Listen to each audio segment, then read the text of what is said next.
सो गया ये जहां सो गया आसमां सो गई है सारी मंजिलें है सारी मंजिलें सो गया है रास्ता చాలా సరదాగా ఉంది కదా. ఇంత నెమ్మదిగా ఎవరైనా బండి నడుపుతారా? నడిచెళ్లే వాళ్ళు కూడా ముందు వెళ్ళిపోతున్నారు. ఫాస్ట్గా వెళ్తే ప్రాబ్లం, నెమ్మదిగా వెళ్ళినా ప్రాబ్లం. అసలు నీ ప్రాబ్లం ఏంటో నాకు అర్థం కావట్లేదు. నాకు ఆకలేస్తోంది. నా బుర్ర తినేసిన తర్వాత కూడా నీ కడుపులో ఇంకా చోటు ఉందా ఆకలేయడానికి? ఏంటి? నీకు అసలు ఆకలిగా లేదు.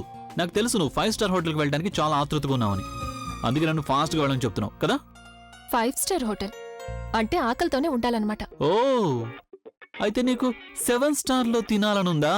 చూడు, నాకు తెలిసి ఇక్కడ 7 స్టార్ హోటల్స్ అయితే లేవు. ఒకవేళ మీ ఇంటి దగ్గర ఏమైనా 7 స్టార్ హోటల్స్ ఉన్నాయంటే చెప్పు, మనం అక్కడికే వెళ్ళి తిందాం. మా ఇంటి దగ్గర అయితే స్టార్స్ హోటల్స్ లో కాదు, ఆకాశంలో వెతుకుతాం. You mean dhaba? కానీ అక్కడ భోజనం చాలా రుచిగా ఉంటుంది. 5 స్టార్ హోటల్లో కాదు, రుచి ఉంటుంది కానీ బిల్లు పేలుతుంది. నువ్వు ఇలా డైలాగులు కొట్టినంత మాత్రాన నిజం అబద్ధం అయిపోదు. ఓకే, అయినా నిజం కోసం అయితే ఇప్పుడు 2 విషయాలు చాలా అవసరం. ఒకటి నిజం చెప్పేవాళ్ళు, రెండవది నిజం వినేవాళ్ళు. ఇక్కడ బాధపడాల్సిన విషయం ఏంటంటే నిజం చెప్పేవాళ్ళు ఉన్నారు కానీ వినేవాళ్లే లేరు. తిడుతున్నావా? తెలివిగా ఉండమంటున్నాను. నువ్వు తెలివి పెంచమనట్లేదు, ఛాలెంజ్ చేస్తున్నావు.